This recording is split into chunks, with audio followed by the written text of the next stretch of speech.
Even when you feel low, you can still go. Even when you feel slow, you can still go. Even when there's no hope, you can still go. I never answer to no, man, I still Hey guys, go. what's up? It's early Monday morning. Didn't really get a chance to talk to y'all about the last day and what all happened. So here it is. I'm gonna show y'all some stuff.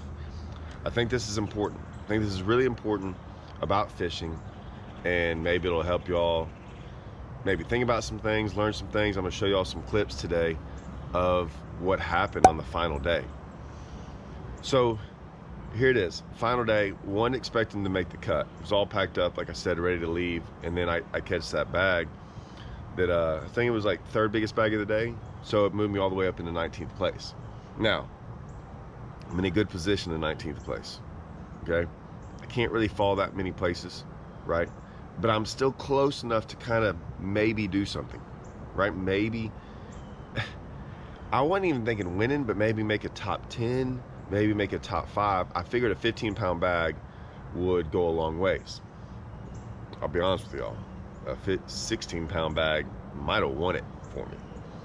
I didn't realize that, but you just never know. I've caught a big bag on the final day to win a tournament before, so to win a Toyota series, so like I know it's possible. And here's what I'm gonna say: final days are crazy. Like it's like, sometimes I'll put it to you this way too: the guy that won caught one fish on the final day. He had a good lead, but he only caught one fish. It was a good one. It was a good 4-pounder. But I mean, that's what I'm saying, like doors get open on the final day for you to kind of get in there. So I'm gonna talk a little bit about that. I've been in a lot of those final days before. I know that, I understand that. But there's only like two ways to go about this. Lake of the Ozarks plays into that a little bit. Like a little bit, even though I don't know it that much, I've studied it, I've seen it before. So when I went out there and was thinking, okay, like everyone else, like if you caught a big bag, what are you gonna go do? The same thing you did the day before to catch that big bag. I'm gonna try to do that, but I'm gonna keep it at bay. And because one thing I've seen, and if you watch Lake of the Ozarks, you watch people, man, Lake of the Ozarks turns on you in a heartbeat. Like I've seen it. It's happened to me. Like I've seen it go from feast to famine. So I've got to keep that in mind, right? But yeah, that's what I did. So I went out there. I went first spot again. I had a limit the second morning doing this, just drop shot. I was drop shotting, I was live scoping. I didn't really do this much in the morning time any other time. I did it really because I kept on getting, it wasn't that good in the morning for me, you know, Topwater, doing that, whatever else I was doing. So I'm like, hey man, I'm last boat. If no one starts on this spot, then no one started on. I didn't know if they were or not because I was 4th boat on day 1.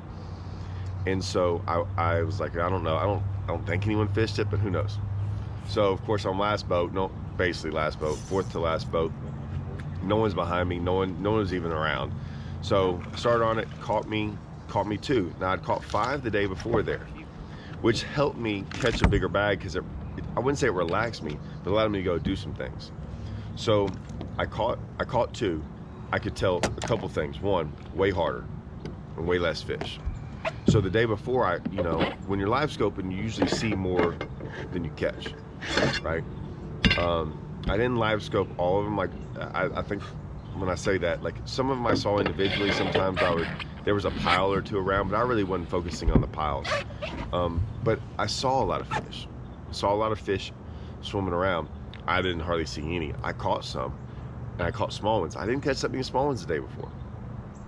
So I ended up, it took me about an hour just to catch 2.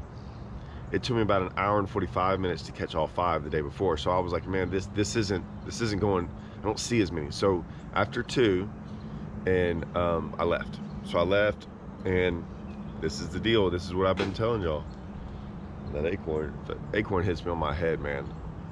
Probably gonna freaking knock me out.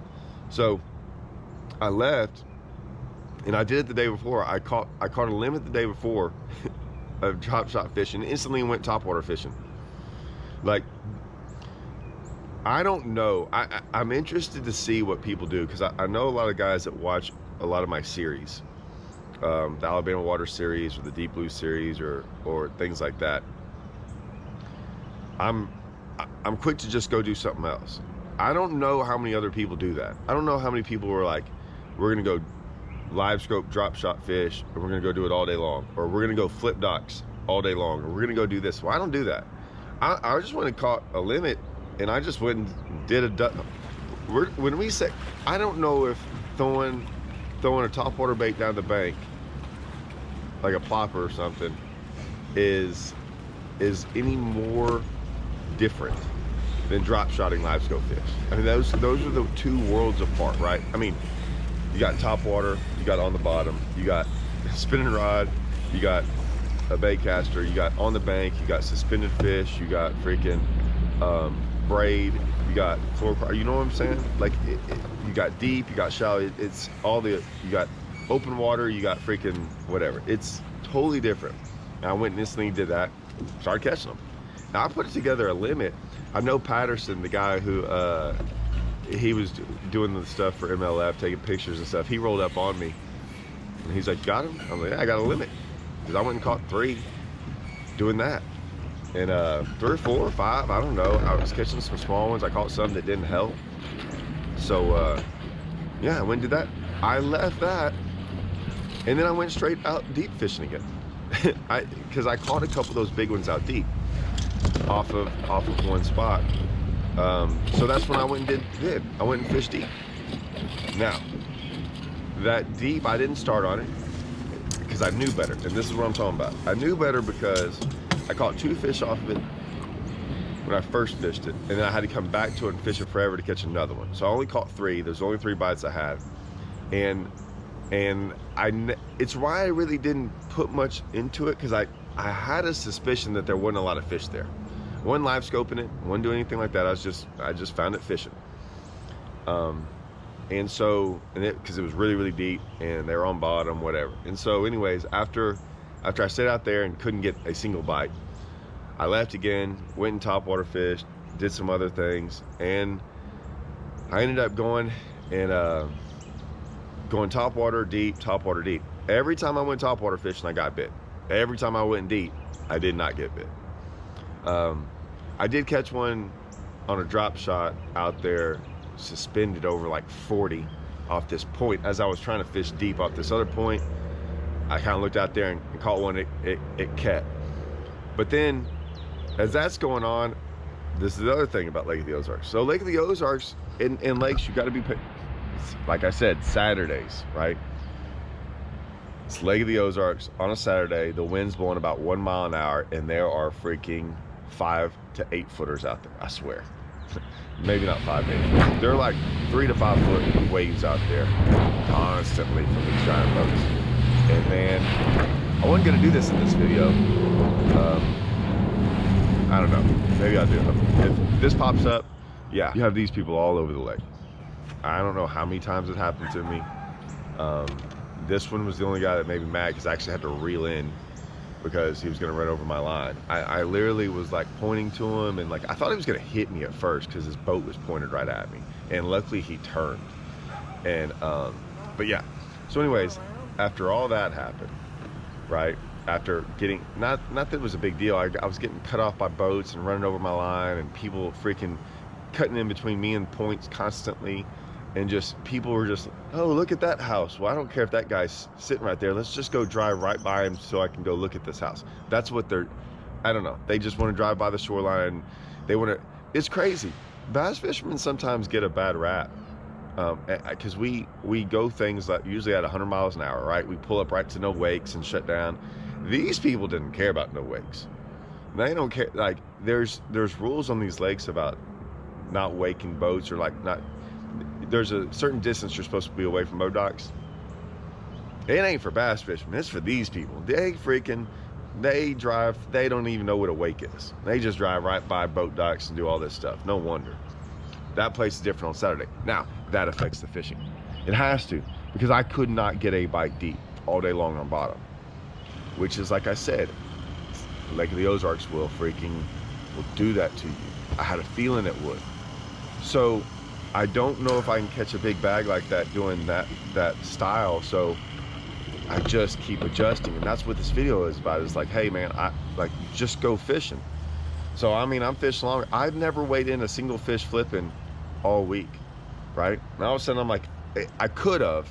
It wasn't, I wouldn't say I like went flipping. All of a sudden I would like every once in a while make a flip. So I caught some fish flipping, but I might flip like 5 times a day. And this is one of the few times I flipped one boat dock and caught 2 small ones out of it. Maybe I'll put that in the video too. Yeah, so I caught 2 small ones out of this one dock, and I'm like, it just looked like a flipping spot. And then same deal with this, it just looked like a flipping spot. And I flipped up in there, first flip, and caught one. We'll get into the big one. I wouldn't say I flipped her, but the big one I lost on day 1. That was the, yeah, that one. But anyways, yeah, I did all that and ended up, looking back, I wish I would have top watered more, but I don't feel, that's just what I wish I would have done, because I don't feel bad. I tried to catch those big ones out deep and win the tournament. Even with all those big boats out there, I tried. I didn't try, luckily I didn't just live or die by it, because I think that's how guys didn't catch a limit. There was a lot of guys that didn't catch the limit on the final day. Like, and I get it. Like, it was hard. The longer I was there, the easier it was for me to catch fish. Like day 2, day 2 of this event, because in the opens I did not catch limits very easy. Like, it was hard. But I also didn't practice very much for it, right? So I didn't know. By this time, I could catch them out deep. I could catch a limit shallow. I could catch a fish live, like a limit live scoping. So if I wanted to all day long, you know what I'm saying? So yeah, I probably caught, even on the final day, I probably caught 13, 14 keepers. They didn't weigh just a whole bunch, but I mean, I could have probably caught more if I had stayed with some of the, like, if I really stayed with the pattern that I thought was going to be able to catch fish. Like I said, I was going to take a chance and try to win it. I was going to try to take a chance, because I figured maybe if I can get one bite out there, it could be a 4 or 5 pounder, right? I thought I'd get one up shallow too, but you know, it's one of those deals. What if I got 2 and I easily catch 15, 16 pounds? So anyways, that's my recap. We are going to go over a bunch more stuff on Lake of the Ozarks over the next couple weeks, like kind of dial in some of the techniques I was doing, some of those things, like different little deals. Hopefully that'll help you all out, because like I said, same techniques work everywhere else. They really do. Anyways, that's what happened. Finished 12th in the event, moved up, had a pretty successful event. Like Lake of the Ozarks, it's a fun lake, love that place. So plan on going back next year. Be looking for those videos here over the next couple of days.